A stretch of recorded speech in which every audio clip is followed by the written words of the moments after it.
Who is responsible for the calamities befalling Muslims?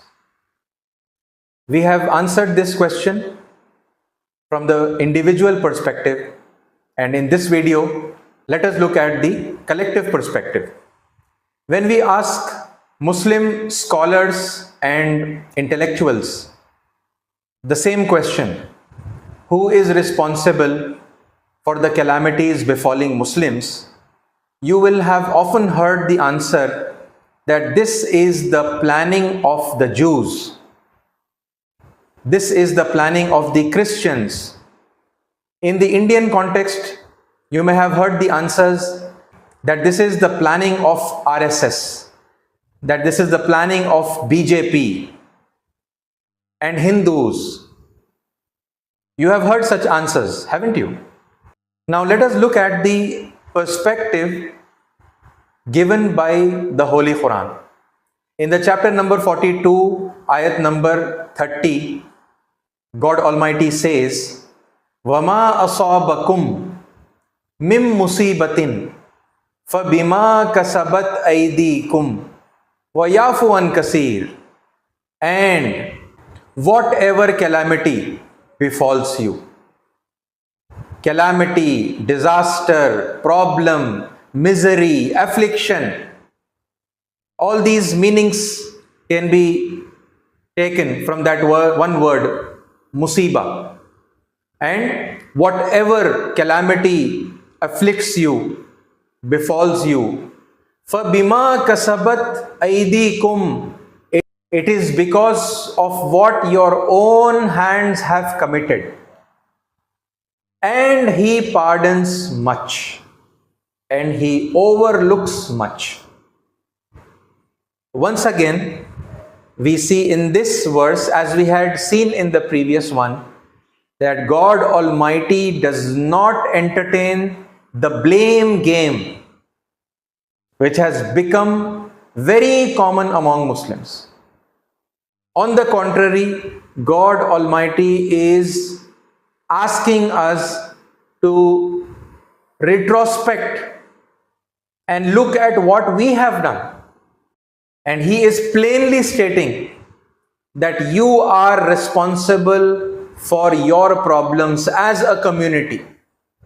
My dear brothers and sisters, since Muslims have been from a long period of time blaming others for the disasters and calamities befalling them, they have developed a lot of anger and frustration and hatred and the feeling of vengeance towards those whom they consider as responsible, because they are the ones whom they see as the enemies.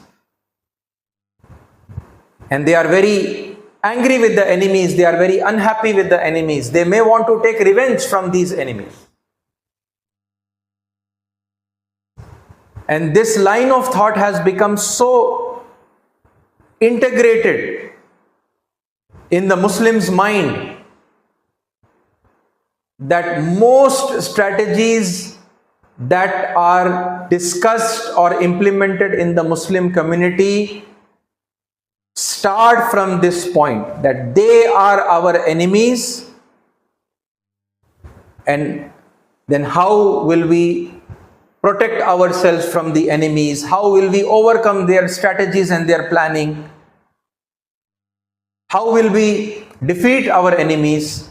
Or even how will we befriend our enemies? The starting point is that they are the enemies. The Holy Quran gives a completely different perspective. Like I said, the Quran does not entertain the blame game. Nowhere in the Quran will you find the blame game. The Quran says, whatever calamity is befalling you as a group, it is because of what you have done with your own hands. My dear friends, it is our wrongdoings, it is our mistakes that have brought these disasters and calamities and miseries and problems to us. It is high time that we reflect upon what we have been doing, which is wrong and which is sinful in the eyes of the Almighty, and identify our mistakes and crimes and quickly go about correcting them and repenting for them. I hope I have clarified this second aspect in this video. More about this topic in the next video. I hope you have found this useful. Thank you for your time, and until next time, may peace be upon you all.